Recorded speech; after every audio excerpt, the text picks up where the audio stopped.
Boa noite. Vamos ter pensões no futuro, vamos ter respostas neste Fronteiras 21. Sejam bem-vindos.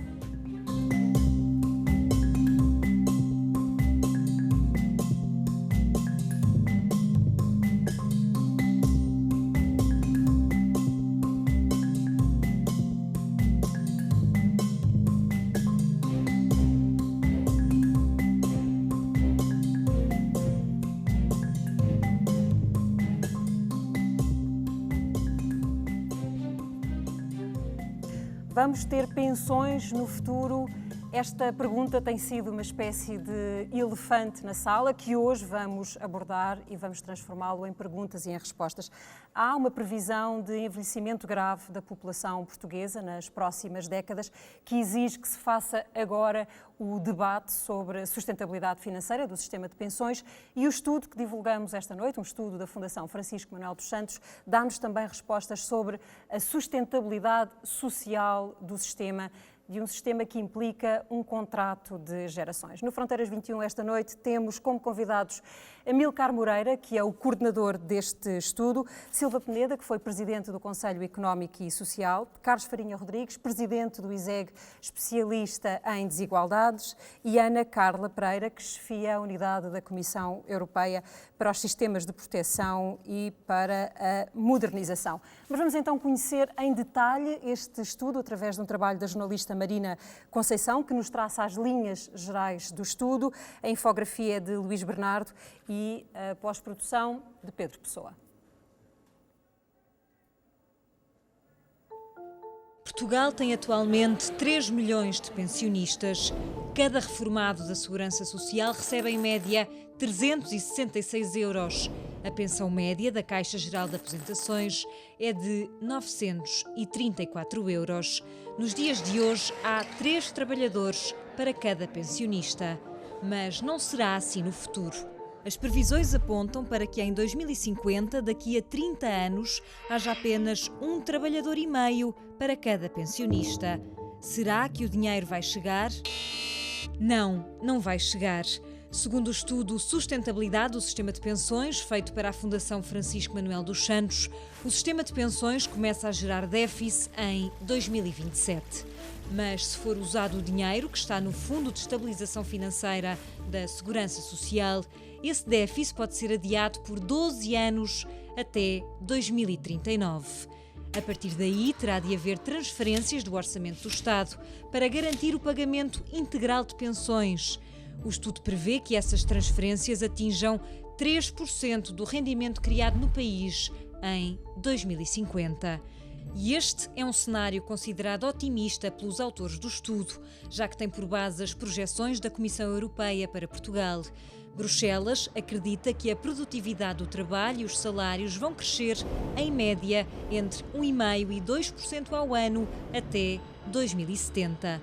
Se crescerem menos do que isso, como tem acontecido nos últimos anos, o estudo prevê que será necessário ir buscar dinheiro ao Fundo de Estabilização Financeira para pagar pensões já no próximo ano. Com tudo isto, no futuro, a pensão vai garantir um nível de vida digno? Muito dificilmente. O risco de pobreza entre pensionistas poderá aumentar até 62% até 2070. O estudo defende que o valor das pensões não vai crescer tanto como os salários e, além disso, quando um trabalhador se reforma, perde logo 1/3 do rendimento. O que fazer então para garantir dinheiro para pagar pensões no futuro? Os 4 autores do estudo apresentam 3 soluções: aumentar as contribuições para a Segurança Social, reduzir o valor das novas pensões que serão pagas no futuro ou aumentar a idade da reforma. Segundo o estudo, esta terceira solução é a mais eficiente para prolongar a saúde financeira do sistema de pensões e deixa uma sugestão. Se em 2025 o Estado aumentar a idade da reforma para os 70 anos, o déficit da Segurança Social só apareceria depois de 2070. Estes são alguns dos principais resultados, das conclusões deste estudo, dados sobre os quais vamos refletir, mas eu queria ainda que olhássemos para a fotografia da demografia de Portugal nos próximos anos. Entre 2020 e 2045, o número de pensionistas vai crescer de forma muito significativa. É um aumento de 600 mil pessoas, para um total de 3 milhões e 300 mil pensionistas. Posteriormente, prevê-se uma redução do fluxo com o desaparecimento das gerações mais idosas. Em 2070, o número de pensionistas volta a ficar abaixo dos 3 milhões.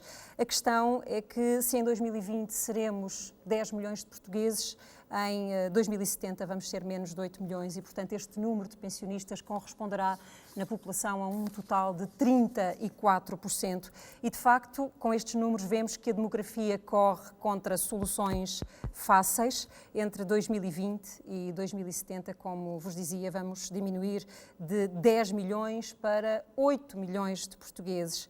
Ou seja, a população ativa vai ter uma quebra de quase 40% e isto aumenta a desproporção. Hoje temos, em média, 3 trabalhadores a contribuir para a formação do rendimento de um pensionista. Em 1961 havia 8 pessoas na população ativa a contribuir para a formação desse rendimento. Em 1990, como estamos a ver neste quadro, já só havia 5, temos 3 hoje, e em 2050, 1,5. Vamos então às perguntas. Dr. Silva Peneda, e começo por si, porque as perguntas ou as respostas terão grandemente de resultar de um consenso nacional, de um consenso entre várias forças da nossa sociedade. O que é preciso fazer quando olhamos para o futuro? Perguntar ao Estado se ele é capaz de pagar pensões daqui a 20, 30, 50 anos, ou perguntar a todos se estamos disponíveis para este contrato de gerações? Vou pegar num conceito que a Ana referiu no princípio, contrato social. Realmente o nosso sistema de pensões é um contrato entre gerações. Os ativos de hoje estão a pagar os pensionistas de hoje. E, portanto, o Estado tem que assegurar que esse contrato vai ser cumprido. Portanto, a responsabilidade é do Estado. E pelo estudo, excelente estudo que já tive ocasião de ver, mostra que, de facto, essa sustentabilidade e esse contrato corre riscos de não poder ser cumprido, pelo menos cumprido de uma forma digna, com pensões razoáveis. Pelo que apontou, disse claramente aí já que temos um problema que tem a ver com a demografia. Isto dos modelos matemáticos é tudo muito interessante, porque os modelos são bons, depende do que se põe lá para dentro. E já tive ocasiões de trocar impressão aqui com o coordenador do estudo. Enquanto que a demografia é facilmente previsível como é que isto vai evoluir, e temos um problema que foi dado, há cada vez menos ativos e mais idosos, fruto dos progressos da medicina. Dizer que as pessoas com mais de 80 anos em pouco vão crescer 168% em 20 ou 30 anos, isto dá uma ideia do que vai acontecer, vamos ser um país de velhos, e menos ativos. Depois tem o problema salarial. E aqui é que o modelo hesito, porque estas projeções estão feitas baseadas na Europeia, eu também digo que são otimistas, não tenho a certeza, tenho muitas dúvidas em relação àqueles dados. E isso influencia muito o modelo. E vou dizer porquê. Eu tenho uma experiência concreta. Quando eu estava no governo, eu pedi a 3 figuras, 3 economistas, um já não está entre nós, o António Borges, o Diogo Lucena e o Vítor Gaspar, para me fazer também uma análise sobre a sustentabilidade da segurança social. Isto em 1990, por aí. E eu percebi uma coisa, que o modelo que eles construíram era sensível fundamentalmente a uma coisa. Se a economia crescesse razoavelmente, tudo estava bem. Bastava haver uma variação pequenina no crescimento económico para o sistema começar a ter problemas. E, portanto, isto não se alterou, continua aí. Eu tenho dúvidas porque, na parte dos ativos, aqueles que vão alimentar o sistema com receitas, também não é expectável que a massa salarial cresça assim muito. Vão ser menos e os salários não vão por aí fora. Isso significa também que nos últimos anos, a OCDE mostra-nos isso, que a riqueza produzida no país, eu digo no mundo, a parte do rendimento que cabe aos salários é cada vez menor. Portanto, não sou muito otimista quanto a essa evolução. Portanto, há aqui um problema, é como é que podemos diversificar as fontes de financiamento da segurança social. Eu ia por aí. E eu era capaz de sugerir aqui uma medida, uma pista. Quando foi inventado, começou a segurança social, as indústrias, a economia, as empresas eram mais ou menos similares em termos de mão de obra intensiva. hoje estamos numa realidade economicamente diferente, nesta era da economia digital, e podemos ter na mesma rua uma empresa de mão de obra intensiva, que contribui muito para a segurança social, e em frente uma empresa altamente desenvolvida do ponto de vista tecnológico, só tem 3 ou 4 engenheiros, fatura muito mais e contribui pouco para a segurança social. Portanto, há aqui um problema de justiça na forma de distribuir isso. E eu era capaz de ir por um caminho no sentido de criar, para já era capaz até de reduzir as contribuições das empresas para a segurança social. Neste momento, era capaz de reduzir, porque era uma forma de incentivar também a criação de emprego, porque a experiência mostra quando se reduz, e a experiência tem a ver com casos concretos, aconteceu na Polícia de Setúbal, aconteceu na zona de Valdoave, a Segurança Social, nessa altura, conseguiu descer aquilo que as empresas pagavam para a Segurança Social, e o impacto na criação de emprego foi claro. Há ali nós os economistas falamos, a necessidade... Mas foram soluções aplicadas a curto prazo, uma situação de emergência, muito bem. E agora defendo uma coisa mais geral. Podia ser feita a nível nacional, reduzir a parte da contribuição patronal e substituir isso, mais que substituir, porque é preciso ter um efeito positivo, através daquilo que eu chamo de valor acrescentado líquido das empresas. Julgo que isso que era uma forma que podia melhorar a parte das receitas. Outra via também que eu era capaz de sugerir tem a ver com algo que é uma pecha nos nossos sistemas de segurança social em Portugal, é que não há regimes complementares de segurança social, coisa que acontece muito na Europa. A Europa tem muitos regimes complementares de segurança social, e em Portugal, quando se fala nisso, há sempre uma tendência de uma certa esquerda que diz lá estão eles a querer privatizar a segurança social. Não é nada disso. Isso pode ser feito no sistema público. E eu era capaz de pensar que, talvez em sede de Constituição Social, pudesse arranjar um esquema em que, quando houvesse contratos coletivos para aumentar salários, uma parte fosse diferida no tempo. Isto é, eu dizia, o senhor vai ser aumentado em 10, mas vai receber 7 para o ano e 3 que há aqui numa conta sua, individual, à parte, para reserva, para criar uma pensão quando se atingir isso, ou, no caso de uma vicissitude da vida, uma doença, uma coisa qualquer, poder ser utilizado. Mas para isso é preciso que as empresas adiram e têm que ter estímulos, e a parte sindical também. Quais eram os estímulos que eu dava? Eu entendia que a empresa, essa parte de salário diferida, devia ser majorada, 1, qualquer coisa em termos de IRC, pagava menos IRC. E a parte sindical não pagava o IRS. Uma espécie de fundo de pensão, mas com gestão pública. Com gestão pública. Nós já vamos mais à frente. São formas alternativas de poder diversificar a fonte de financiamento social. Eu dava estas 2 pistas e depois podemos conversar mais um bocadinho sobre isso. Vamos ainda ao problema, e eu agora chamo para a conversa o Amílcar Moreira, o autor deste estudo, que faz uma previsão dos problemas no futuro, mas nós hoje olhamos e já há ali um buraco, já há ali uma situação grave com que devemos preocupar-nos hoje. Em primeiro lugar, boa noite. Boa noite a todos. Há um problema, há já uma questão de um déficit no sistema, que tem a ver com a CGA, ou seja, é um déficit histórico sobre o qual nós não podemos fazer nada ou quase nada, ou seja, são direitos adquiridos. Eu acho que há uma questão que nós temos de começar a percepcionar, que é a seguinte. Esta ideia da sustentabilidade implica que o sistema é fundamentalmente financiado apenas pelas contribuições dos trabalhadores. Ora, no caso português isso não é o caso. Porque temos pensões da CGA que são pagas do Orçamento de Estado. 2, porque quase 40% dos pensionistas portugueses recebem benefícios de natureza não contributiva, as chamadas pensões mínimas. Ou seja, esta ideia de que o sistema só depende das contribuições dos trabalhadores também é um pouco enganadora, e quando nós saímos desse conceito, podemos perceber melhor então qual é o impacto dos resultados do nosso estudo. Os resultados do nosso estudo é que, se pensarmos na carga, nas transferências de Orçamento de Estado que vamos ter necessidade de fazer para assegurar o sistema como ele está, em função da diminuição dos déficits da CGA e do aumento que se perspectiva da segurança das pensões com a segurança social, a necessidade de transferências do Estado até vai diminuir um pouco, de 3%, de 4% para aproximadamente 3% no fim. A questão aqui, ou seja, o sistema como está, perante o cenário económico que a Comissão Europeia traça, e esse aí concordo que é otimista, não é? Que é um problema que nós podemos falar, porque de facto tem assunções, pressupostos muito otimistas sobre como irá crescer a economia portuguesa. Mas isso tem a ver com o próprio, isso é uma decisão que se aplica a Portugal como se aplica a todos os outros países na União Europeia. Ou seja, aquele estudo, que é o Aging Report, parte de um pressuposto que se aplica a todos os países da União Europeia, que todos vão convergir. Ou seja, que os países que crescem menos, que são menos ricos, vão crescer mais, que aqueles que são mais ricos vão crescer um bocadinho menos. Esse é um relatório que prevê que nós também vamos conseguir melhorar a nossa produtividade ao nível de uma economia como a alemã, por exemplo, Isso, não é? Eu não poria as questões tanto ao nível da economia alemã, apesar de nós o fazermos no próprio estudo, eu poria é que não é coincidente com o nosso trajeto nos últimos 20 anos, em termos de crescimento da produtividade. E acho que é isso que nós temos de pensar. Mas o problema deste nosso sistema é a quantidade, a grande parcela de pessoas que estão a receber pensões que não são contributivas, não é? É um dos problemas do sistema. Mas está aqui o Dr. Silva Pereira, que já conhece essa história melhor do que eu.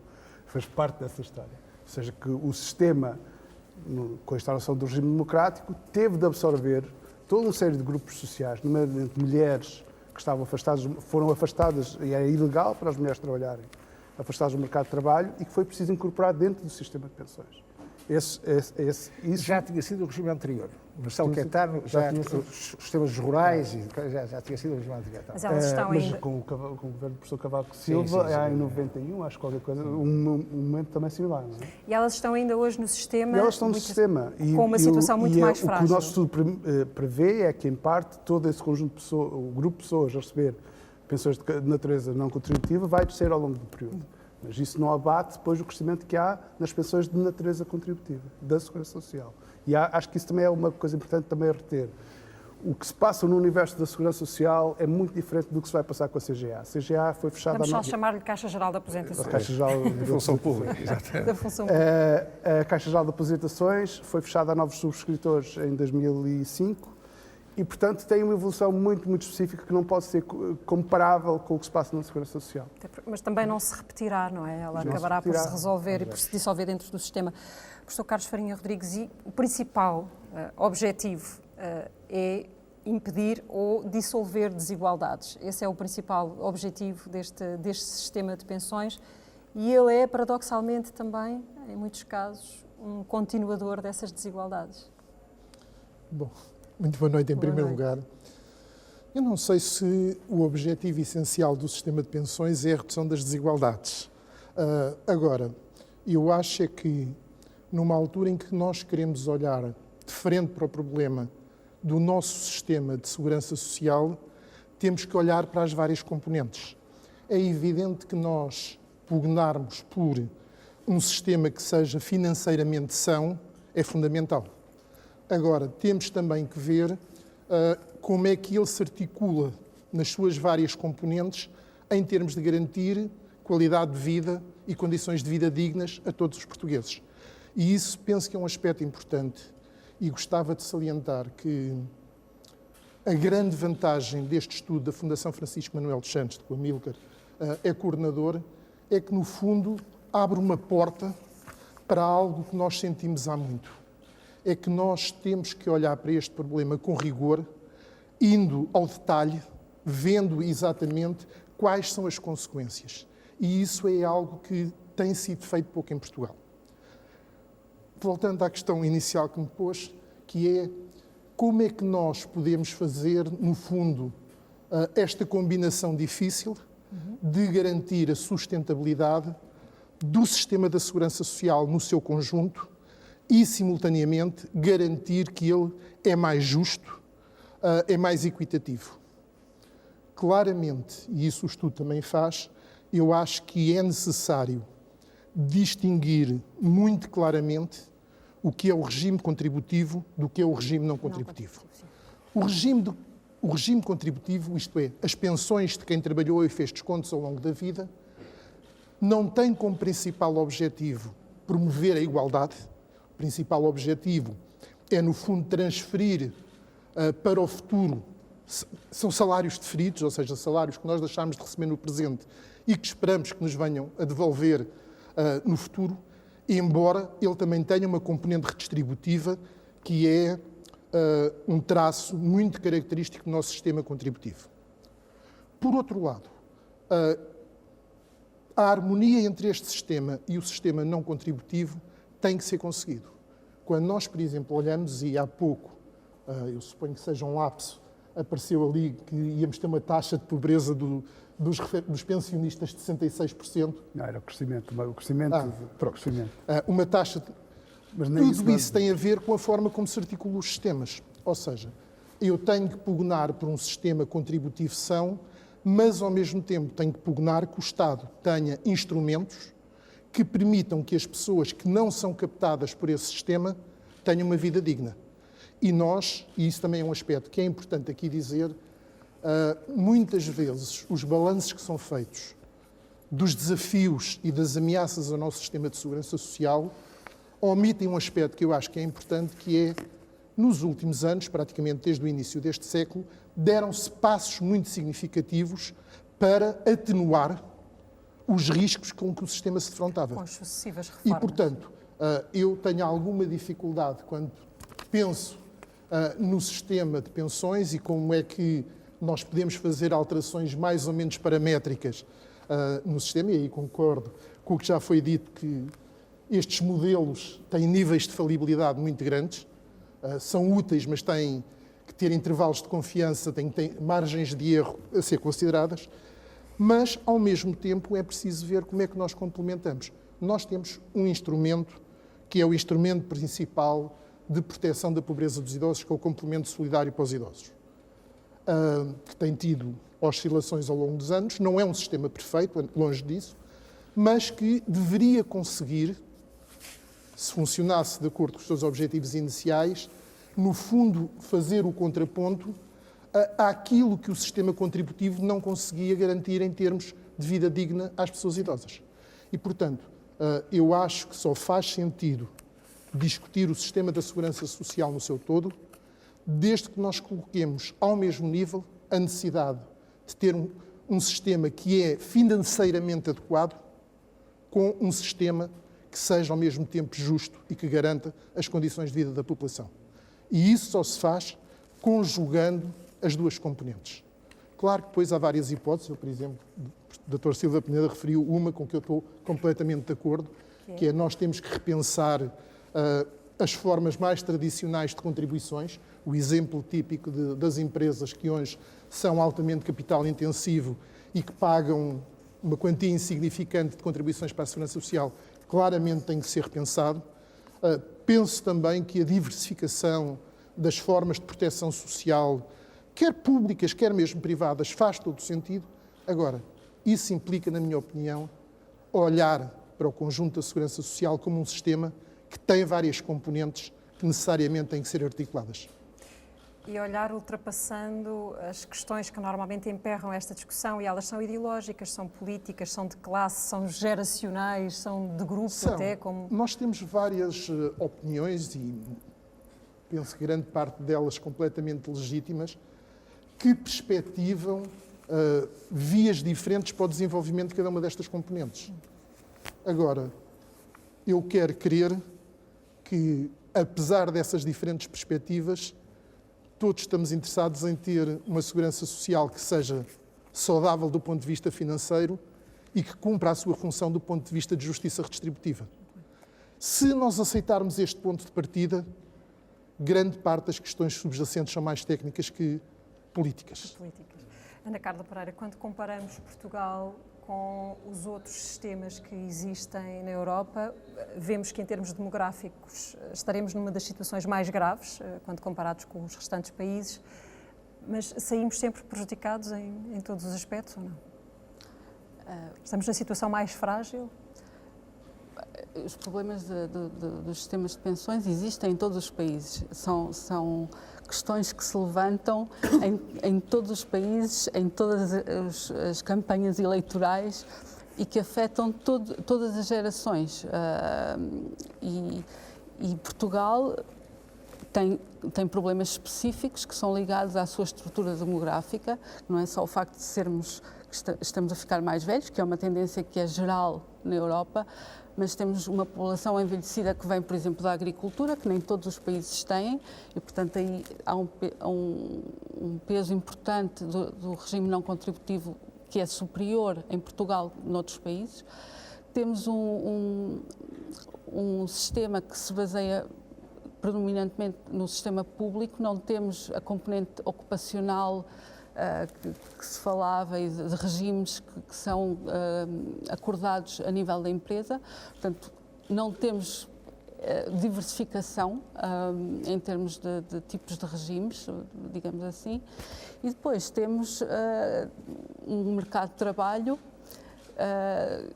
que é frágil, com carreiras que não são necessariamente lineares, que não têm necessariamente... Portanto, não são lineares porque os jovens hoje entram e não têm a perspectiva de uma ligação estável durante muitos anos. Podem ter emprego em pequenos períodos, com pausas pelo meio, e são pausas em que falha a contribuição, não é? Exatamente. É essa a preocupação. Exatamente, e esse tipo de estabilidade na carreira ativa terá, evidentemente, consequências no regime de pensões, porque é daí que vamos conseguir os rendimentos para o nosso sistema de pensões. E depois temos também uma diferença salarial entre homens e mulheres que é extremamente elevada, uma das maiores na Europa, e, portanto, isso também contribui a que, por exemplo, a diferença de género a nível das pensões seja uma das maiores na Europa. Nós temos um gap de 32% entre homens e mulheres. Portanto, há coisas específicas que são nacionais. Outros países têm outras questões, por exemplo, os Países Baixos têm um regime extremamente baseado nos esquemas ocupacionais entre empregadores e trabalhadores, mas têm um crescimento extraordinário de trabalhadores independentes que não fazem parte desse esquema. E, portanto, agora também tem esse tipo de desafio. Como é que vamos integrar os trabalhadores independentes no sistema? Portanto, tem outras preocupações que não são as portuguesas, mas em geral todos os países na Europa se debatem com estas questões. Eu gostava mais à frente neste programa de analisar a questão de género e a posição mais frágil da mulher, que é uma característica da nossa realidade também. Mas olhemos agora para uma questão de geração e nós recebemos para o Fronteiras 21 várias perguntas de público que gostaria que fossem dirigidas aos 4 oradores, mas há uma ideia muito comum que atravessa grande parte das perguntas dos mais jovens e escolhemos o Daniel Rocha Cardoso para nos dizer qual é essa pergunta, Daniel, que é muito recorrente em pessoas da sua idade. Boa noite. Boa noite. Sabendo que o modelo atual não é um modelo capaz de gerar pensões para os futuros pensionistas, de que forma podemos nós, jovens, preservar uma pensão para o futuro e podemos acreditar que daqui a 50 anos vamos ter uma pensão? Silva Penedo. Bom, eu já respondi na minha primeira intervenção com algumas soluções, soluções possíveis. Mas gostaria de desmistificar uma coisa que é importante neste momento, é que quando se pensa em alterar um sistema, no meu caso as pensões, temos que reformar. É preciso alguém com reformas radicais. E eu acho que é um perigo. Tudo isto tem que ser com reformas muito progressivas. E o problema da sustentabilidade da Segurança Social não é um problema de hoje. Eu fui buscar um diploma que criou o Fundo de Estabilização da Segurança Social, Fundo de Estabilidade. Fui eu que escrevi isto há 30 anos e já se tinha o problema da sustentabilidade da Segurança Social há 30 anos. O Fundo de Estabilização foi criado precisamente já. Portanto, este problema é um problema permanente. Depois há outro perigo, é imitar modelos de outros lados. Aliás, vocês falam também nos mostra que o sueco e não é boa rejeitam. ideia. E muito bem. Há um teórico chamado André Sapir que define a Europa tem o valor da solidariedade, é um valor europeu. A proteção contra as vicissitudes adversas da vida, a morte, o desemprego, e para toda a Europa. Agora, a forma como se aplica esses valores é que é diferente de Estado para Estado. E o Sapir resumiu isto há 4 modelos. É o continental, a Alemanha, por aí, é o nórdico, é o britânico e é o mediterrâneo. E nós não podemos sair disto. A tentação de querer e agora imitar outros modelos, acho que é um erro. Isto é um problema cultural, não se modifica rapidamente. Depois há outro problema aqui que é político. Isto é, a Segurança Social se dá muito jeito para as campanhas eleitorais para dizer vou aumentar as pensões, não sei o quê. Os problemas de fundo nunca são objeto, porque é uma chatice. As pessoas diziam que todas as medidas implicam ou sacrifícios, por exemplo, aumento da idade da reforma, é apontada aqui. Faz todo sentido. Antigamente morria só, a esperança de vida era uma, hoje é totalmente diferente. Portanto, as pessoas davam-se uma reforma e duravam Tempo de vida 4, 5, 6 anos. Agora duram 20. Portanto, há aqui um problema e os senhores apontam isso. Não é fácil explicar isso. Só se pode explicar às pessoas isso assim, isto é para os vossos filhos. Esta medida que estamos a tomar é no sentido de criar condições favoráveis para os vossos filhos. É a sua resposta, porque senão não podem ter pensões. Ora, há uma dificuldade da nossa classe política em explicar isto, porque isto é um bocado complexo e não é codificado. E, portanto, todas as medidas que têm a ser tomadas em termos de reforma da Segurança Social não são agradáveis para o presente. Acredito. Agora, tem que ser explicadas de forma que alguém vai beneficiar com isto. É a sua geração que vai beneficiar com isso. Se não forem tomadas agora essas medidas, e eu apontei 2 aqui como exemplos, dificilmente o Estado, como ficou demonstrado, o contrato entre gerações não vai ser cumprido. E o Estado, que é o suposto garantir esse contrato, falhou. Olha, eu não quero que o Estado falhe. E por isso é que surgiu isso. Portanto, depende das medidas que foram tomadas agora para resolver o problema que pôs. E a razão para estar preocupado é bom que esteja preocupado e é bom que force aos mais velhos tomar medidas para o senhor deixar de estar preocupado. O Daniel e a geração do Daniel já têm a sua resposta. Vamos ver como é que, noutros segmentos de idade, os portugueses olham para o problema. Vamos acompanhar uma família portuguesa com 3 filhos. Também eles, como tantos outros trabalhadores, questionam o esforço que significam os descontos para a Segurança Social. Porque, na verdade, têm um medo básico, que é o de quando chegarem à idade da reforma, o sistema não tenha contrapartidas para ele. E agora, porque descontam e porque fazem esse esforço, o que sentem também é que do rendimento deles não sobra nenhuma margem para fazerem qualquer tipo de poupança. E este pode ser um retrato tipo. Neste caso é o retrato dos Santos Ferreira, que é uma família da classe média, que vive em Lisboa, que tem 3 filhos, e é um caso contado pela Lavínia Leal. Quando eu disser, vai tentar não mexer nem sequer pestanejar, ok? Abrir bem, não mexa agora, por favor. Eu trabalho aqui nesta clínica de oftalmologia privada há 14 anos, é o meu ganha-pão desde essa altura, sim. Está muito bem, pode pestanejar. O tempo passou num piscar de olhos. Quando Mónica começou, tinha 22 anos, era solteira e sem filhos. Vamos olhar sempre aqui para o patinho. Agora, com 36 anos, a família cresceu e multiplicou-se. Do salário não se queixa, mas dos descontos. E já viu quanto é que vai do seu ordenado para a Segurança Social? Não quero falar sobre isso. Mónica entrega todos os meses 11% do salário à Segurança Social, como a maioria dos trabalhadores por conta de outrem. Prefere não revelar o valor, diz apenas que o que paga de impostos é superior ao salário mínimo nacional. Sente que vale a pena descontar isso? Não sei.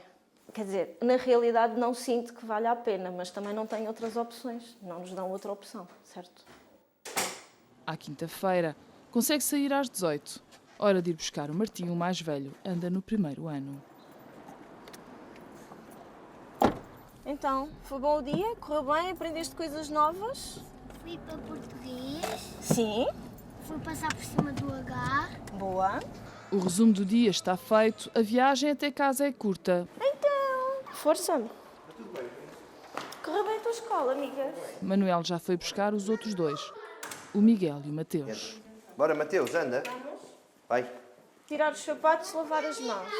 Enquanto na cozinha Mónica prepara o jantar, Vai ser peixinho com ovo cozido. na sala Manuel ajuda o Martim com os trabalhos de casa. Até à hora de deitar é um contrarrelógio diário. Então, e 10 mais 10, quanto é que é? 20. Então já sabes que podes pintar estes todos.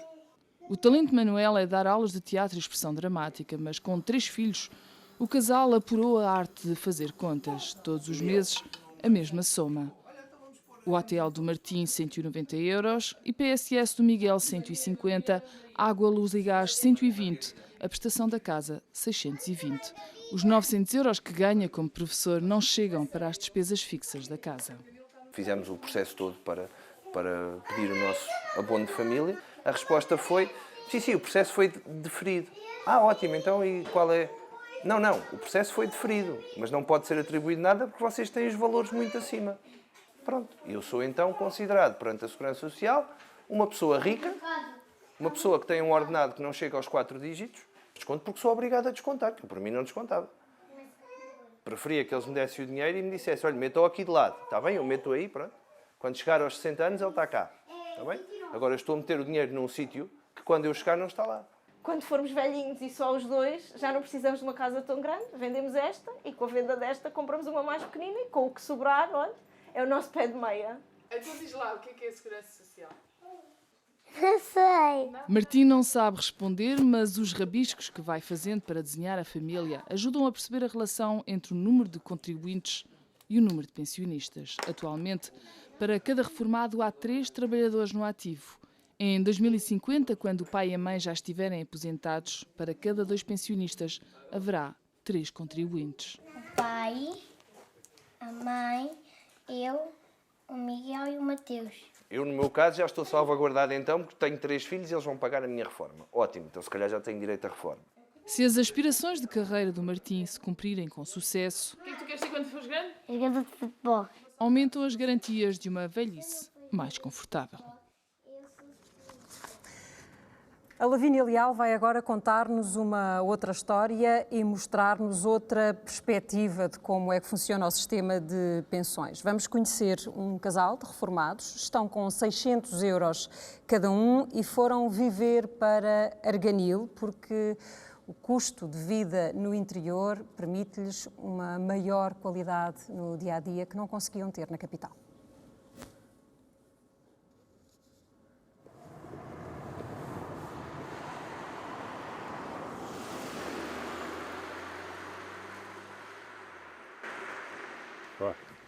Então vai estar abaixo agora. Olha, mas não venhas tarde, não também. Pronto, vais fazer o quê? Vais fazer... Eu vou lá ver o cebolo, ver as ervasitas, já estão muitas ervas.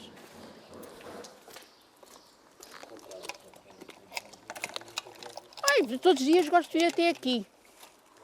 Gosto de vir até aqui, descontrai-me. Olha, é o melhor bocadinhos que eu posso passar aqui na horta. Nasceu Alfacinha há 66 anos. Isto aqui é umas batatas. Mas olha que esta noite a geada foi muito, olha, já viu como é que elas estão a ficar? Olha, aprendi aqui com as minhas amigas, vinha sempre ao pé delas um bocadito, comecei a ver como é que era, elas tinham vontade também, achavam graça, de eu querer aprender como é que eu nasci em Lisboa e gostava tanto do campo. Isto é uma ajuda, é uma mais-valia muito grande, coisa que a gente na cidade temos que ir comprar tudo e tudo vai para a balança e tudo pesa. Deixemos Teresa a tratar da horta e vamos ter com o marido, Fernando, de 70 anos. Já estão à espera dele no centro da vila. Vai sempre a pé. Desde que vive em Coja, no concelho de Arganil, chega a estar 15 dias sem mexer no carro. Então vamos mais um joguinho, meus senhores. Boa tarde. Está bom? Tudo bem? Estás bom? Tudo bem? São Manuel, já chega. Hoje faz mal. Quanto mais desembaralha, mais junto. Bem bom, descalço, não se tarifa melhor. Prontos. Isto é a rapaziada da Suecada. É assim todos os dias. Manuel das Rolas nunca falta. Trabalhou desde os 12 anos, agora tem 71, é aposentado desde os 52. Uma reforma antecipada por causa das ancas que não lhe davam sossego. Mas a reforma chega, não é? Tem que chegar. Valeu a pena descontar aqueles anos todos para ter agora esta reforma? Sim, é assim, portanto, eu, se for a ver, já recebi mais dinheiro do que o que descontei. Também foi pela falta de saúde que Teresa se reformou há já 9 anos, depois de 40 anos a trabalhar e a fazer descontos para a Segurança Social. Ora, viva! Olá! Boa tarde, Boa minha tarde! menina. Começou com 15, escriturária no Diário Popular, depois mudou-se para a emissora nacional. Finalmente foi ser governanta num hotel de Lisboa. Ainda arriscou abrir um negócio. Já depois de reformada, foi desafiada a descobrir mais habilidades. Fazer os braços à pequena. Não precisa de pôr os braços muito grossos. Não, elas com coitadinhas, elas as avós já têm as mãos mirradas. É. Já dizia a minha avó, mãos trabalhadora, não é? Em poucos minutos nascem as avós de Coja das mãos de Wanda e Teresa. Agora o negócio é fraquinho, mas quando o tempo começar a aquecer, é preciso ter algumas para a venda. Nós vamos trabalhando de inverno para depois no verão se ganhar mais alguma coisa. Estes bocadinhos sabem bem, descontraem-me. E o Fernando fica a jogar as cartas. Depois assim ao final do dia, lá vou eu, lá volto, ele passa por aqui, às vezes vem buscar. E lá vamos os dois até casa. Fernando começou a trabalhar com 17 anos. Era operador de som na emissora nacional, fez uma pausa na rádio e esteve 2 anos em Angola na Guerra do Ultramar. Regressa à rádio e aventura-se como locutor no Clube Radiofónico de Portugal. Quando a rádio fecha, pega num táxi e é a conduzir na capital que ganha a vida. Ora bem, este tempo é uma chatice. Ai, está tanto frio. Está frio. Foram 25 anos de descontos, quase metade do tempo que Teresa descontou. No entanto, têm os dois um valor igual de reforma, 600 euros. Eu realmente merecia muito mais dinheiro para aquilo que eu desempenhei. Há uma altura na vida que os patrões é assim, nós damos tanto de ordenado, mas muitas vezes querem pagar até por fora. Isto antigamente usava-se muito. Vocês viam-se a trabalhar ainda? Depende das profissões. Eu realmente vejo que a partir de certa idade a pessoa tem mais dificuldade. Os reflexos já não são os mesmos. Acho que a reforma, antigamente era para as senhoras era aos 63 ou aos 62 e para os homens aos 65 acho que é correto. Em Coja, o tempo corre agora, com outro valor, o do descanso.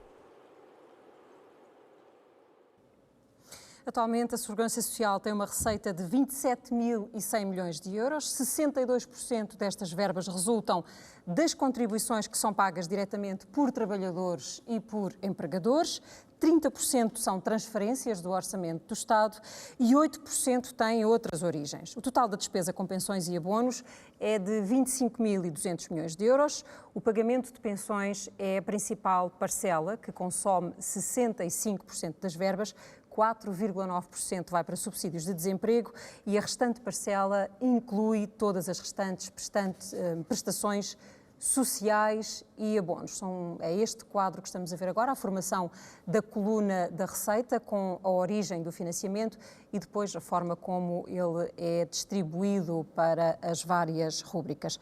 Ora, voltamos então ao estudo da Fundação Francisco Manuel dos Santos. Quanto é que o nosso sistema de pensões deixa de ser sustentável?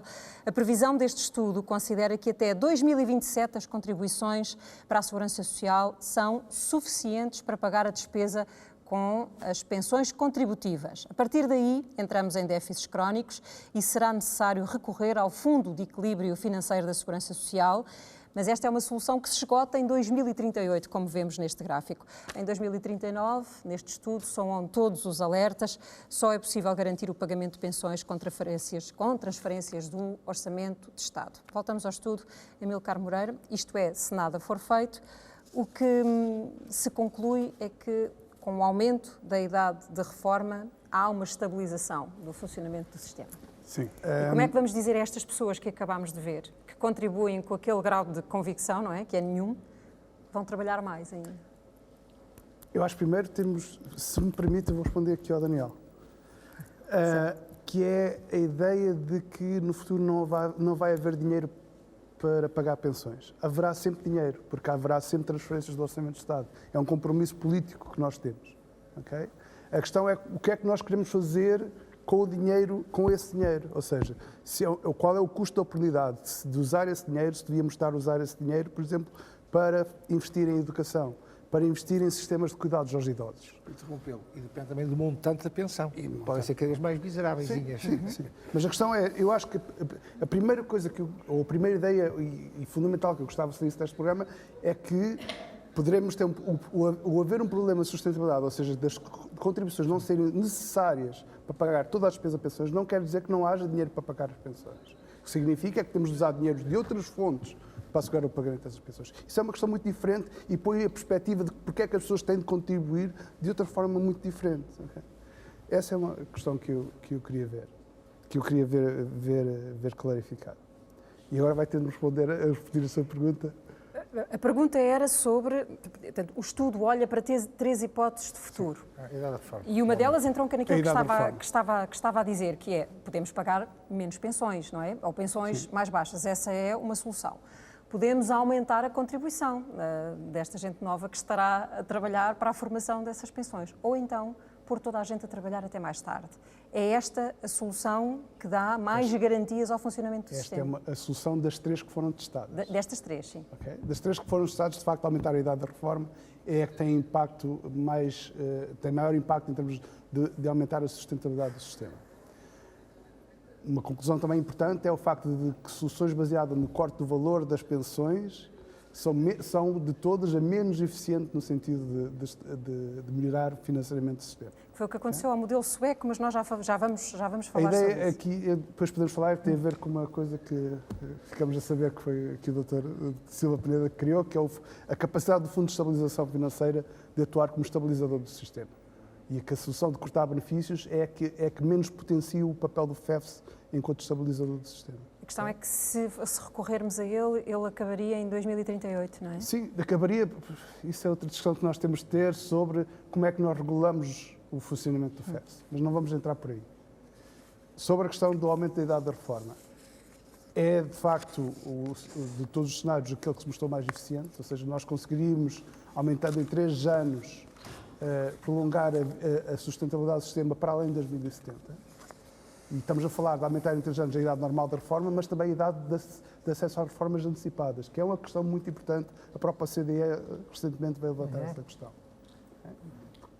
E praticamente todos os sistemas estão a penalizar as reformas antecipadas. Qual é a questão que está por trás disto? Tem a ver com ou qual é a limitação que nós próprios mencionamos no nosso estudo. A forma que nós modelizamos não nos permite capturar qual é a reação do mercado de trabalho a um aumento da idade da reforma. Okay? Supostamente, um aumento da idade da reforma, o que é que vai gerar? Vai gerar que as pessoas tenham de ficar a trabalhar até mais tarde, vão ter carreiras contributivas maiores. Esse é o efeito esperado. A questão é se o mercado de trabalho não absorve essas pessoas, que é o cenário que nós testamos no nosso estudo. O que é que isso significa é que, as pessoas podem estar numa situação de não terem trabalho, porque o mercado de trabalho as expulsou, porque é muito comum nas nossas empresas trabalhadores com idades avançadas serem forçados a sair, e ficam numa situação de inatividade até conseguirem uma pensão. Esse é o risco de uma situação de aumento da reforma. Temos de ver o outro lado também, que é esta ideia que estava a surgir na vossa reportagem, de que aos 65 anos está bem, parece-me adequado. Nós temos um problema em Portugal, que é também pouco falado, que é nós temos um aumento muito grande da esperança de vida e temos uma das piores esperanças de vida saudável da Europa. Ou seja, sim, nós estamos em média 5 anos saudáveis depois da reforma, enquanto no norte da Europa a média chega a ser de 15 anos. Não é? Exatamente. O que é que isso significa? Significa que Portugal ser velho é estar reformado e estar cheio de problemas de saúde.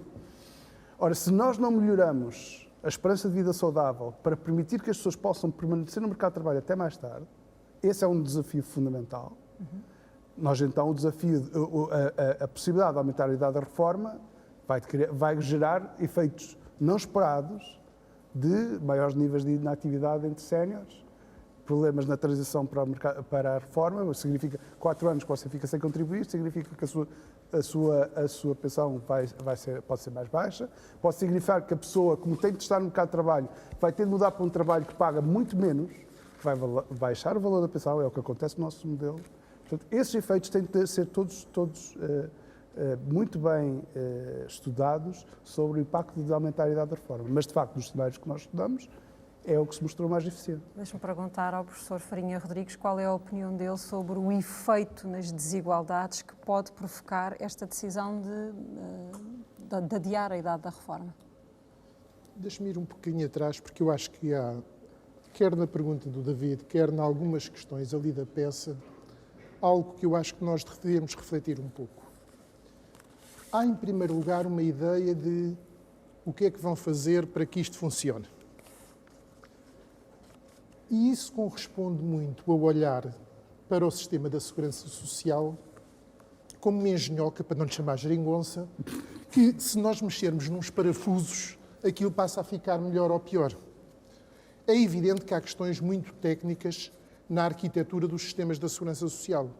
Mas, e o Amílcar teve o cuidado de dizer isso, o que nós temos aqui são opções políticas mais integradas que têm a ver com o tipo de desenvolvimento que nós queremos. E isso é uma questão importante, porque é assim, obviamente que eu posso chegar a uma situação, espero que não, mas é possível, em que eu não tenha montante das contribuições que são geradas suficientes para cobrir as prestações. Bom, aí há uma questão que é, será que as contribuições estão a ser definidas de forma correta?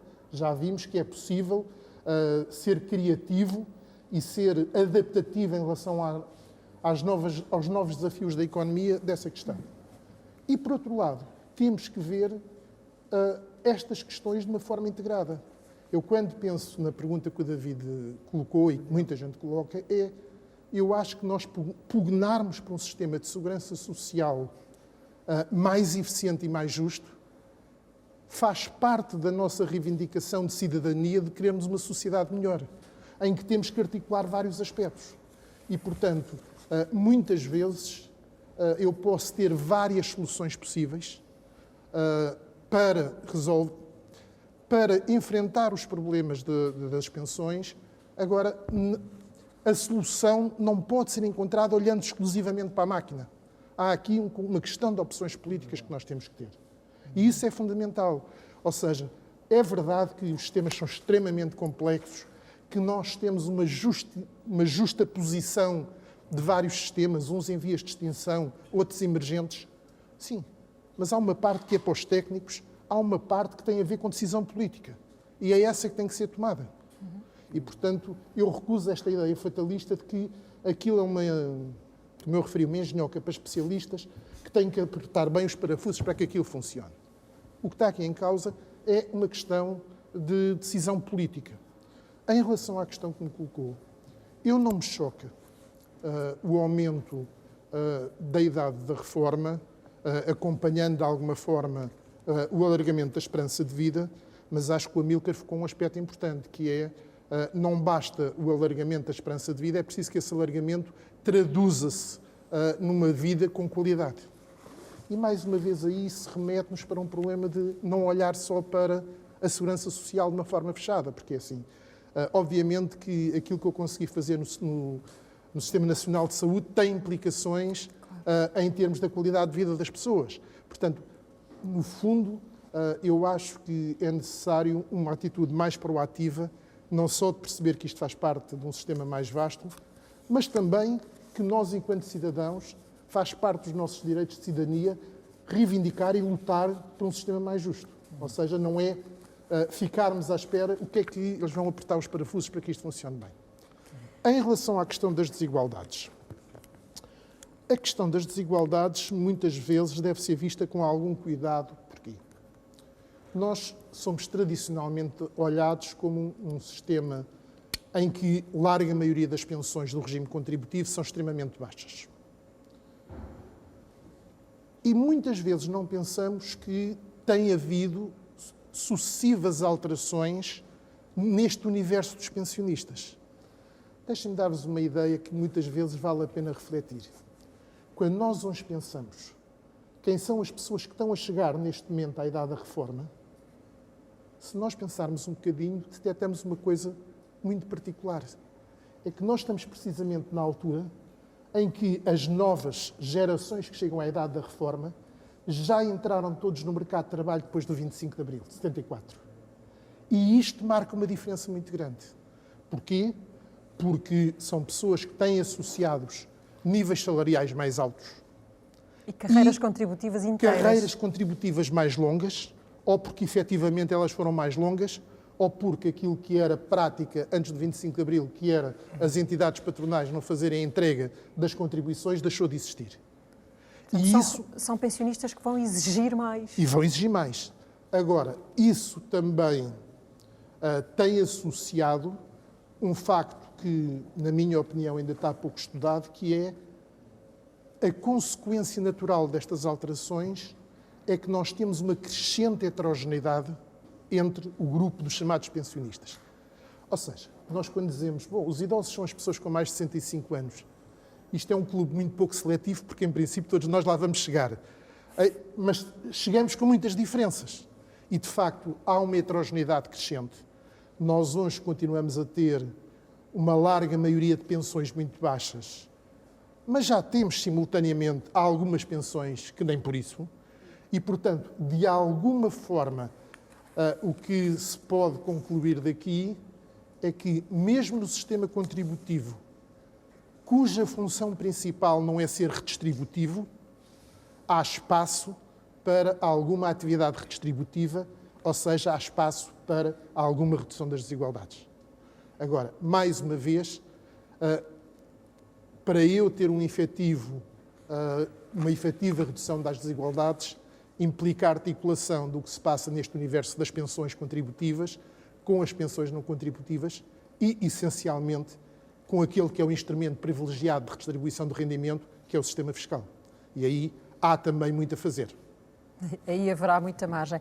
Ana Carla Pereira, visto desta perspectiva de Portugal e depois dos anos da crise que ainda não esquecemos, é estranho ver a Comissão Europeia, ver as instituições europeias a começarem a pedir-nos carreiras contributivas estáveis, contratos de trabalho mais estáveis também, vínculos mais fortes, ou que se fique, depois de toda a liberalização que houve no mercado de trabalho, na legislação laboral, que se fique até mais tarde, quando se tem menos capacidade de ser efetivamente competitivo e quando se está à espera também que aprendamos todos a produzir muito melhor, não é?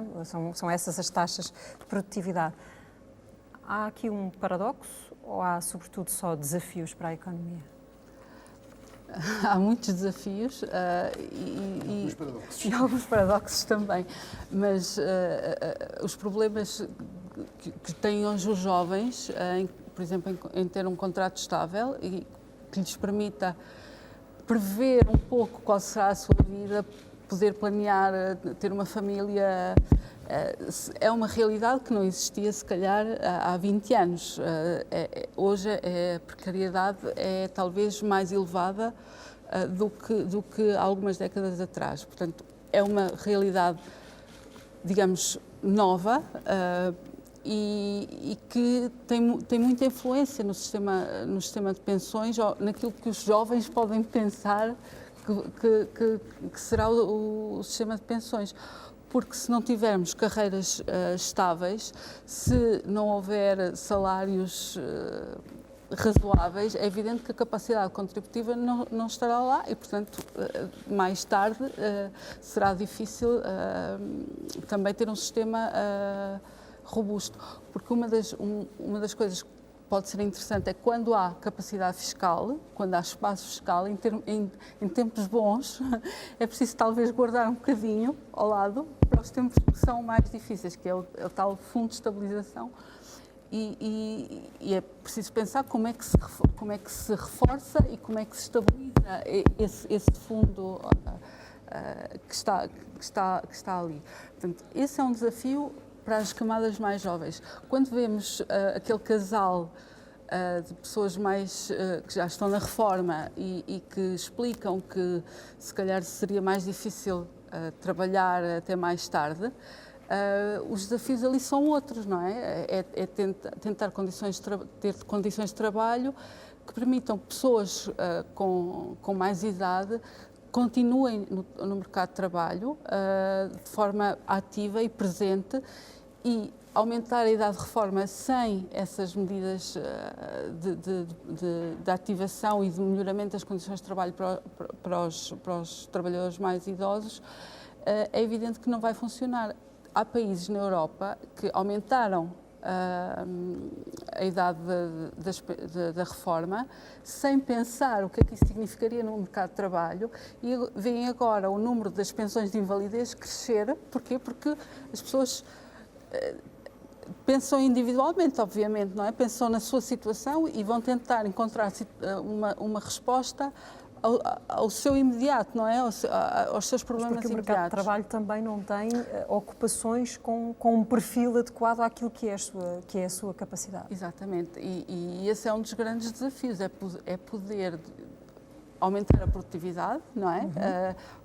Aumentar a inovação para que possamos todos crescer, mas também criar espaço para setores que não são necessariamente, que não se contarão na produtividade da mesma forma que setores mais inovativos, por exemplo, o setor do cuidado, poder ter uma economia do cuidado, que não é necessariamente dos setores mais produtivos, cria emprego, Muitas mulheres por volta dos 60 anos são cuidadoras informais, mas há ali hipóteses de trabalho e são essas áreas também que é preciso desenvolver para que as pessoas possam realmente manter durante mais tempo ativas. Professor, deixe-me só voltar à questão das desigualdades e da pobreza, da fragilidade nos idosos, só para não deixar cair a questão das mulheres, que não abordámos com muita profundidade, mas, professor, mas que nos seus estudos sobre desigualdade, elas aparecem como o principal elemento das bolsas mais severas de pobreza e de fragilidade? Isso exige alguma explicação adicional, que é a forma como nós hoje, na União Europeia, medimos a pobreza e as desigualdades tem algumas vantagens, mas também tem algumas desvantagens. E uma das desvantagens que tem é que subavalia em muito a desigualdade de género. Isto porquê? Porque se eu tenho uma família com um casal com 2 filhos, eu vou ter um rendimento que é uma média dessas pessoas, admitindo que não há desigualdade no seio da família, o que não é necessariamente verdade. E, portanto, isso significa que, de uma forma geral, nós, nos inquéritos às famílias, não captamos toda a dimensão da desigualdade de género. Por exemplo, quando nós olhamos para a desigualdade salarial, em que comparamos para o mesmo nível de qualificação, para o mesmo tipo de emprego, os salários de homens e mulheres, aí essas coisas são muito claras. Ou seja, essa desigualdade torna-se evidente. Isto a aumentar. Isto a aumentar. Agora, há um aspecto que é particularmente relevante, que é o seguinte. Quando nós olhamos para a taxa de pobreza da população idosa em Portugal, nós vimos que houve uma alteração qualitativa muito profunda desde a década de 90 do século passado até hoje. A pobreza passou de 30 para 18. A pobreza passou de 30 para 16, 17, mas mais do que isso. Quando nós pensamos em grandes grupos etários, os idosos eram sempre o grupo populacional com taxas de pobreza mais elevadas e hoje é o grupo etário que tem taxas de pobreza mais baixas. Porquê é que isto acontece? Bom, por aquelas alterações que eu já referi e por uma questão muito simples. Esta constatação da pobreza dos idosos era de tal forma gritante que nós, ao longo dos anos, temos desenvolvido políticas públicas que visam diminuir essa pobreza. Certo. Portanto, aí obtiveram-se bons resultados. Infelizmente, o mesmo não aconteceu com as crianças. Mas, dito isto, ou seja, quando nós passamos de uma taxa de pobreza dos idosos de 35% ou de 40% quase para 16%, 17%, isto é muito positivo. Mas se nós colocarmos uns óculos com umas lentes mais graduadas e tentarmos ver exatamente o que é que se passa com os vários segmentos da população idosa, como eu referi há pouco, tem uma crescente heterogeneidade, o que é que nós vimos? Que persistem bolsas de pobreza entre os idosos com elevados níveis de pobreza. E o exercício é muito simples. Se nós selecionarmos um grupo que é composto idosos que vivem sós, e, portanto, aquele aspecto da média da família desaparece. Idosos que vivem sós, têm mais de 70 anos e, acima de tudo, se forem mulheres, as taxas de pobreza permanecem nos 30%. Ou seja, o que é que isto significa? Que, mais uma vez, nós temos que ter políticas de combate à pobreza dos idosos que sejam maioritariamente seletivas, baseadas em condição de recursos, que sejam dirigidas a tirar aquelas famílias da situação de pobreza extrema. Rapidamente, queria acrescentar sobre isto. Eu queria falar sobre as desigualdades. Eu acompanho muito os trabalhos do nosso amigo e a sensação que eu tenho é de impotência perante este fenómeno. É de impotência, claramente, porque esta semana foi conhecido que se fotografou-se o buraco do ozono, não é? O homem já foi à Lua. A humanidade faz coisas fantásticas. E nesta parte, a humanidade não é capaz de se organizar. Isto é um problema global, não é um problema de Portugal, é um problema global. As desigualdades cada vez se acentuam mais. E eu não conheço nenhum país que possa almejar ter níveis de elementos fortes sem uma classe média forte. Um país precisa ter uma classe média pujante. Com os níveis de pobreza aumentarem, dificilmente se pode almejar ter níveis de desenvolvimento, porque a classe média é que é o motor E nós caminhamos alegremente para esse tipo de questões. E quando ele fala, isto da segurança social não é só pensões, temos de ter uma noção mais lata, porque foi aflorado aqui o caso da velhice. Nós vamos ser um país de velhos e de doentes. Isto vai por problemas ao orçamento de Estado muito complicados, porque o Alzheimer, Parkinson, eram doenças que não existiam de antes porque se morria antes. Morria-se mais cedo e as doenças não apareciam. Agora aparecem. Doenças mentais. Isto vai exigir um esforço enorme da parte da segurança social e da saúde. Por isso é que eu advogo que estas duas áreas, segurança social, pensões é uma coisa, é administrativo. Agora, tudo que é ação social, os cuidadores informais, tudo isso, que é segurança social e saúde, isto tem que trabalhar de uma forma muito conjugada. Eu acho que deve ser o meu Ministério a tratar disto. E não, eu costumo dizer que o idoso, à segunda-feira é cliente da segurança social, mas à terça é cliente da saúde. E anda a correr de capelinha para capelinha. O idoso deve ser o centro do sistema. E eu não tenho dúvidas nenhumas que o Orçamento de Estado, nos próximos anos, vai ter uma fatia muito importante e esquecemos as autarquias. As autarquias locais já fizeram tudo o que havia a fazer em grandes infraestruturas, abastecimento de água, etc. As autarquias locais não podem deixar de desempenhar um papel muito grande, até pela relação de proximidade que têm com este tipo de problemas. E nós esquecemos disso e pomos tudo no Orçamento de Estado. As autarquias têm um papel decisivo nesta questão. Em relação ao mercado de trabalho, só para terminar, o mercado de trabalho vai sofrer evoluções que nós nem imaginamos. Alguém outro dia disse no fórum, no World Economic Forum, que... Já vamos à robotização. Deixe-me avançar, okay. Nós estamos a aproximar-nos rapidamente do fim.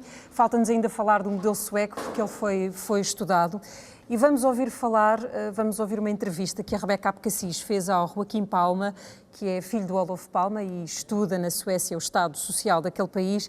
E ele diz-nos precisamente isto que acabámos de ouvir aqui, que é o problema da demografia, do envelhecimento, não se responde com reformas no sistema de pensões. O que ele diz é que é preciso olhar rapidamente para as políticas de promoção da natalidade e da carreira profissional das mulheres. É o exemplo que ele dá e o conselho que ele dá para quem romantiza ainda este modelo. Vamos ver então um trabalho da Rebeca Abcacis e da Marina Conceição.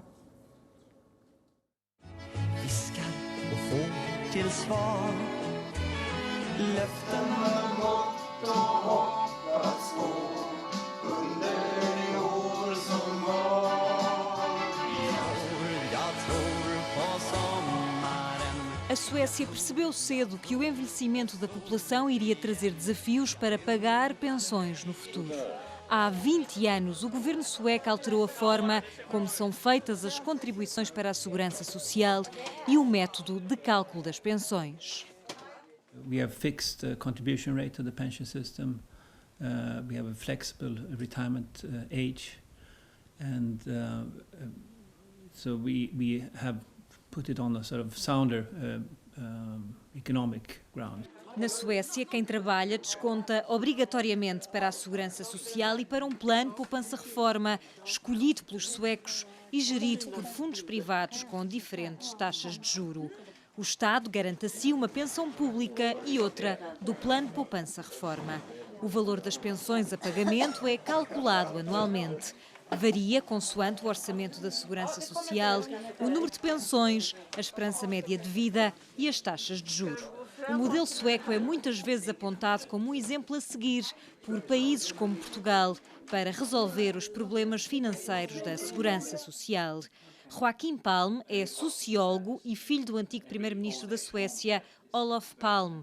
Em entrevista à RTP, considera que o modelo pode ser adaptado à realidade portuguesa, mas alerta para as desigualdades que ele pode criar. If you introduce this kind of individual risk-taking in a pension system, it will increase inequality. So I think there are some lessons from the Swedish reforms of what you should not do if you are worried about increasing inequalities. So keep it in a universal framework, but unless you not only provide a basic guarantee, but also earnings-related pensions, you will get more inequality among old people. Essa é também uma das conclusões do estudo Sustentabilidade do Sistema de Pensões, feito para a Fundação Francisco Manuel dos Santos. Segundo o estudo, se Portugal adotasse um modelo semelhante ao sueco, o valor das pensões futuras seria mais baixo e haveria mais pensionistas a precisar de complementos de reforma.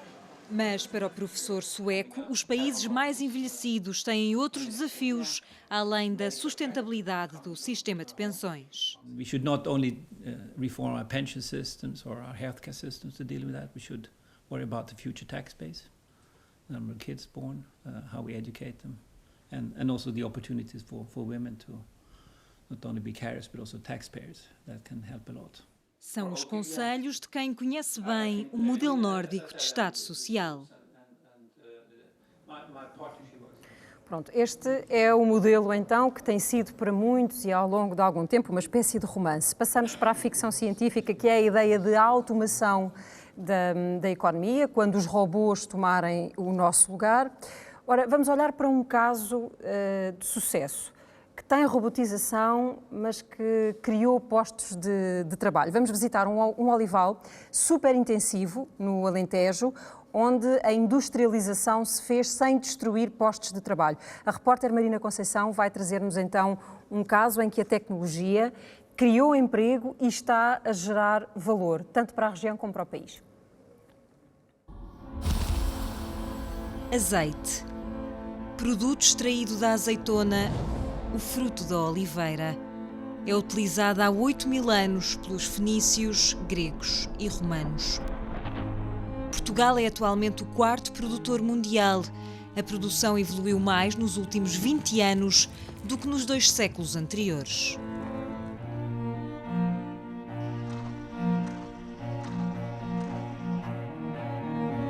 Nós temos cerca de 800 hectares de olival em Sebe, conhecido por olival superintensivo.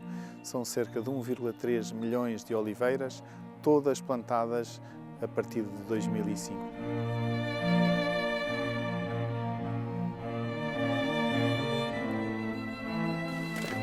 No tempo, por exemplo, do meu avô, 1 hectare de um olival produzia no máximo 100 litros de azeite e era uma boa safra. Com estas novas técnicas, passamos para cerca de 2.000 quilos por hectare. É 20 vezes mais com azeite de primeira qualidade. A Herdade Maria da Guarda, em Serpa, exporta 100% do azeite que produz todos os anos. A maioria vai para a Itália. Neste momento, digamos que estamos próximos dos 100% de eficiência. Tudo com muita ajuda da tecnologia, que permite regar de uma forma mais inteligente, que permite dar à oliveira aquilo que ela precisa sem ser de mais nem de menos. E tudo pode ser gerido aqui, no escritório de Lisboa. Essa monitorização real é feita aqui, com as unidades NPK, e estamos neste momento, tipo um conta-quilómetros, a ver em que estado é que estamos. N, azoto, fósforo e potássio. Com as tecnologias, a gestão é feita em qualquer lado. A área verde é a área intervencionada, onde o trator está a andar. E aqui a tecnologia não destruiu postos de trabalho. Esta herdade tinha 2 colaboradores antes de começar este investimento e hoje tem 40 colaboradores estáveis durante o ano. Criou-se emprego, criou-se valor e gerou-se riqueza para todos. Esta é uma das melhores definições de produtividade do trabalho. Menos trabalhadores para o mesmo resultado final, no mesmo número de horas trabalhadas. E a produtividade é um fator determinante para o desenvolvimento sustentável da economia portuguesa, já que o país enfrenta outros desafios difíceis de ultrapassar. Segundo as previsões da Comissão Europeia, Portugal vai perder até 2070 23% da população total e 37% da população ativa. Se tivermos em conta a redução da população portuguesa prevista pela Comissão Europeia até 2070 e a redução ainda maior da população ativa no país, o aumento da produtividade é um dos fatores mais importantes para garantir o pagamento futuro de pensões em Portugal.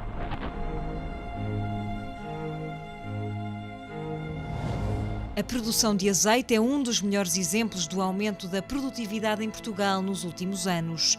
Não é o único, mas são precisos muitos mais.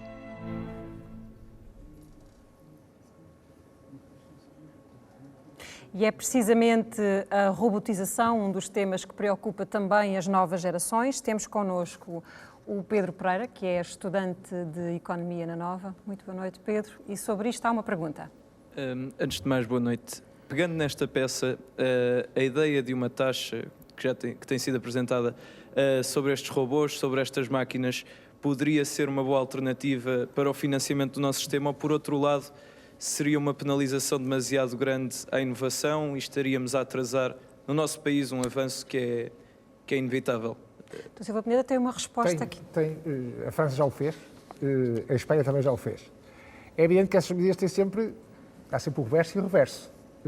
É evidente que, quando digo que é uma situação de maior justiça penalizar as indústrias tecnologicamente muito intensivas em termos de segurança social, há argumentos assim, está bem, o senhor ao fazer isso está a penalizar a inovação, está a penalizar... Há esse argumento. Agora, tudo sopesado, eu acho que nas atuais circunstâncias do sistema de segurança social e do Estado de Desenvolvimento do país, eu julgo que este esforço que é pedido ao país não pode deixar de fora esse tipo de situações. Portanto, eu julgo que o mercado de trabalho vai sofrer muito com esta evolução toda, claramente. Há um risco que as profissões que vão ser inventadas, há quem diga que as crianças que estão a entrar na escola primária agora, 50% delas não sabem qual é a profissão, que as profissões ainda não são inventadas. Portanto, a evolução vai ser muito grande. E há o risco que quem não dominar determinado tipo de capacidade tecnológica ficar à margem. E temos um problema grave em termos sociais. Estar muito atento à regulação do mercado de trabalho, à formação ao longo da vida, a todo um conjunto de aspectos que podem criar situações de marginalidade daqueles que não acompanham o fenómeno. E, portanto, isto da robotização é muito interessante. A produtividade vai aumentar, mas cuidado, é preciso ter um olho a ver quem é que vai ficar à margem do processo. E estas coisas são complicadas e quando há esfera depois é muita gente, é muito complicado depois, cuidado, e, portanto, é preciso ter uma atenção muito grande a isso.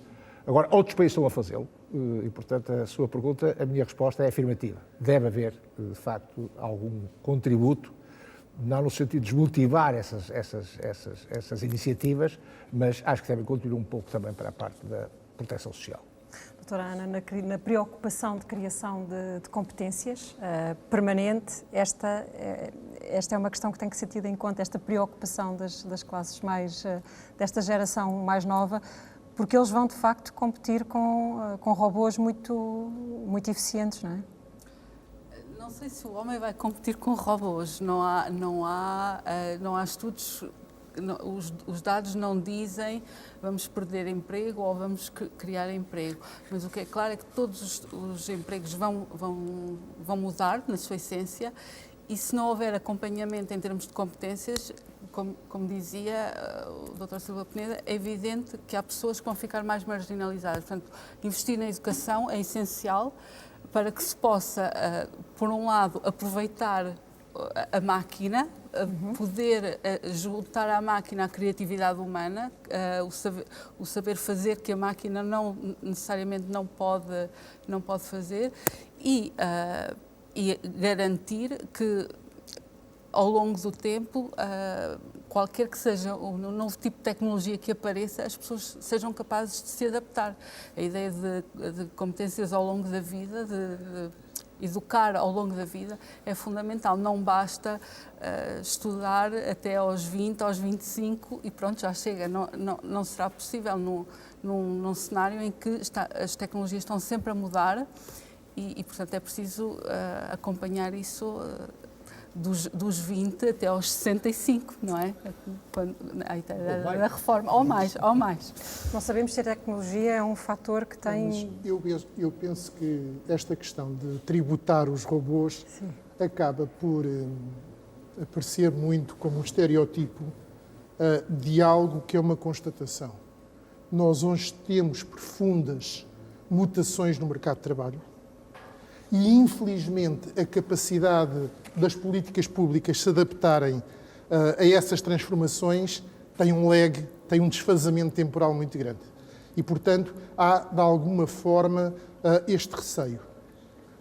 Eu não estou certo de que as novas formas de tecnologia vão destruir mais emprego do que aquelas que vão criar.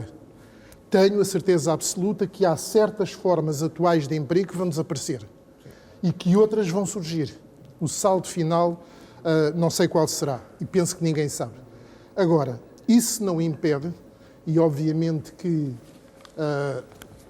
a ideia não é ir tributar máquinas, é tributar quem as utiliza e quem é proprietário delas, e aí eu estou completamente de acordo com o Dr. Silva Peneda, que começa a ser uma forma arcaica, desfasada do tempo, nós pensarmos que o contributo das empresas para a segurança social e para o esforço de solidariedade e de coesão social esteja exclusivamente limitado a uma percentagem dos salários que pagam.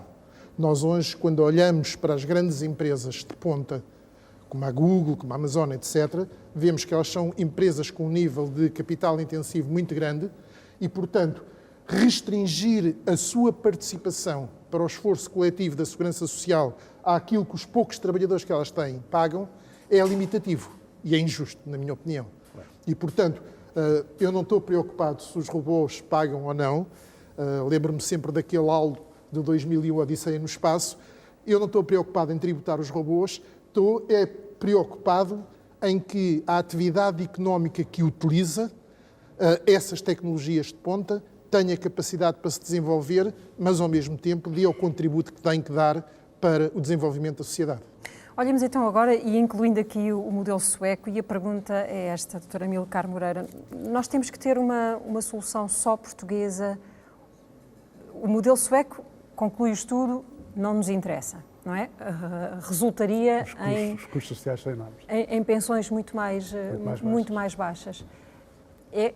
A solução tem de ser portuguesa ou há medidas que podemos importar ou há algum modelo que nos interesse? Eu sou um grande fã de reformas incrementais, ou seja, partir sempre da arquitetura que existe no sistema, fazer pequenas melhorias, aproveitar o que já estabelecido. Ou seja, o risco de reformas sistémicas é o perigo do que se chama das consequências não antecipadas. Ou seja, nós não sabemos o que é que ele vai já, porque aquilo nunca foi testado no nosso contexto. Por mais que nós modelizemos, mas sim, para isso estamos cá. Do novo banco, já bastou a venda sim, do novo banco.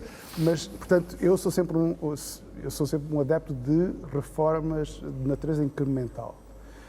Não quer dizer que este tipo de reformas mais sistémicas não tenha o seu ponto de interesse. Por exemplo, a Bélgica está agora a estudar a possibilidade de passar por um sistema de pontos como existe na Alemanha e em parte na França. Qual é que é a vantagem desse tipo de sistema? É o sistema que é o sistema de repartição como o nosso, mas em que a forma de cálculo é muito mais transparente para a pessoa. Ou seja, que a pessoa sabe, consegue calcular de uma forma muito mais adequada quanto vai ter de pensão. Esse aí é uma questão que eu acho e que transparece também nas reportagens que aparecem, que as pessoas não têm noção de como é que a sua pensão é calculada, que fazem uma assunção de uma ligação direta entre o valor da contribuição de segurança social que pagam e o valor de pensão que irão receber, que não há, porque a forma de cálculo de pensão não tem nada a ver com a forma como é calculada a taxa de contribuição. Nesse sentido, uma reforma desse estilo teria os seus méritos. No entanto, ou seja, se houver reformas que nós possamos incorporar no sistema, no desenho do sistema. Mas isso é uma questão de transparência na relação contribuinte. A questão é que depois aparece uma reforma e isso muda mudar atitudes. É mudar a forma como é pressionado. Um do problema que nós temos do nosso sistema de pensões é esta percepção que subitamente não vai haver dinheiro para as pensões. Quando isso não é o caso. O que temos de pensar é como é que nós vamos pagar. Há um problema de literacia. Como é que vamos pagar? Ou seja, o que é que nos vai ser exigido para pagar? Eu só queria disso relacionar com a questão anterior. A questão aqui não é se achamos... Eu sou um tecno-optimista, eu acho que a evidência que nós temos do passado é que a tecnologia, as revoluções tecnológicas sempre criaram mais empregos do que destruíram, portanto é de esperar que aí vem tenha o mesmo efeito. Estou mais preocupado com o cenário contrário, que é tenhamos todo este aumento de tecnológico e isso não se traduz em ganhos de produtividade reais, que é o que se passou nos últimos 20 anos. É a chamada grande estagnação, que ainda andamos todos aqui, os grandes macroeconomistas, a tentar perceber se houve uma estagnação da produtividade a nível global nos países desenvolvidos ou não. Esse é para mim o sistema. Ou seja, para mim, e nisso eu vou discordar pela primeira vez com o resto dos convidados, eu não acho que se deva taxar especificamente este tipo de inovação.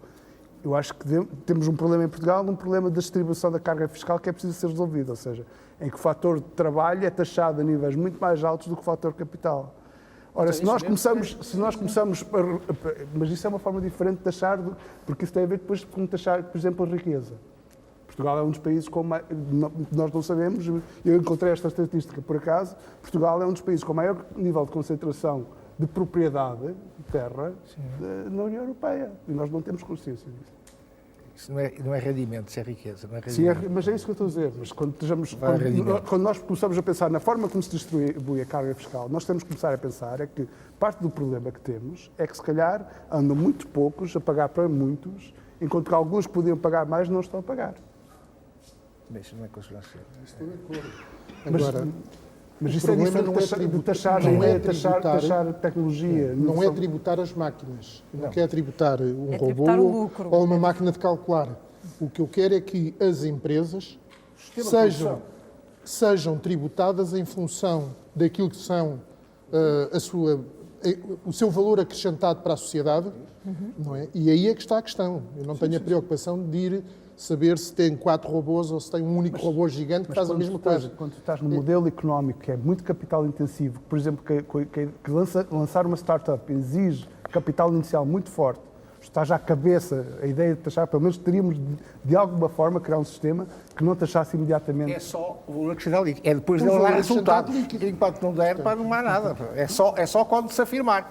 Já não é startup, é start go. Sim, mas se é assim, nós vamos continuar no sistema que temos agora, que as empresas começam a assumir custos na sua contabilidade, de que estão sempre a perder lucro. O meu pai fazia isso, não é? Uma pessoa que trabalha por conta própria. Eu queria aproveitar os minutos finais e por ter aqui o Silva Peneda e por estarmos num ano especialmente eleitoral, não é? Sim. É na Europa, é em Portugal. Disse-nos no início deste programa que as medidas que são necessárias, as pequenas alterações nesta área, não são propriamente muito apelativas em ambiente de campanha, mas nós não temos muito tempo, como fomos percebendo, para as tomar. O que é preciso para que olhemos para isto a sério? E diga-me se consegue prever com o seu instinto político que possa estar para acontecer. Eu julgo que medidas de reforma que são necessárias não podem ser tomadas em período de campanha eleitoral para este sistema. É perfeitamente contraproducente apresentar reformas agora, nesta altura, a não ser que sejam para prometer que se vai pagar muito mais pensões. Ninguém se atreverá a fazer uma campanha a dizer vamos todos trabalhar pelo menos em termos de opinião pública, esperar para o isso, desconfiar sempre daqueles que prometem o Eldorado nesta área da segurança social. Aí é preciso ter muito cuidado, porque há muita gente que começa a prometer muita coisa que não é possível.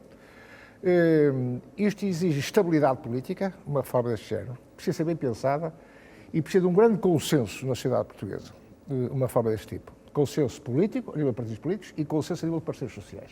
Aquilo que eu falei, por exemplo, da contratação coletiva e tudo, exige um grande consenso para as parceiros sociais. Portanto, tem que ser uma reforma, como pode aparecer aí um campeão que tem uma ideia magnífica e agora avança com isso, tem que aparecer propostas sólidas, com certeza, muito bem trabalhadas tecnicamente, é fundamental, a parte técnica disto, e tem que ser construída na base de um grande consenso. Não acredito que possa haver sido sucedida uma forma de segurança social apenas por uma força, por mais poderosa que seja. Portanto, não é matéria para a campanha eleitoral, a reforma da segurança social, é matéria para depois de eleições e na base de um grande consenso e de um grande compromisso entre os partidos políticos a bem do país. A pergunta inicial deste programa, e chegámos ao fim do Fronteiras 21, era se vai ou não haver pensões no futuro. Eu creio que desdramatizámos bastante aqui o problema, porque o professor Amilcar Moreira veio dizer-nos que há pensões no futuro, haverá aquelas que formos capazes de pagar, aquelas que tivermos intenção de pagar neste compromisso, que é também um compromisso entre gerações. O estudo que estivemos aqui a analisar e que serviu de mote para o nosso debate sobre a sustentabilidade financeira e social do sistema de pensões em Portugal está disponível no site da Fundação Francisco Manuel dos Santos, no site do Fronteiras 21. Vale a pena consultar, tem lá todas as perguntas, todas as respostas. O Fronteiras 21 volta daqui a um mês e vamos encontrar-nos para falar sobre património e cultura. Até lá. Boa noite.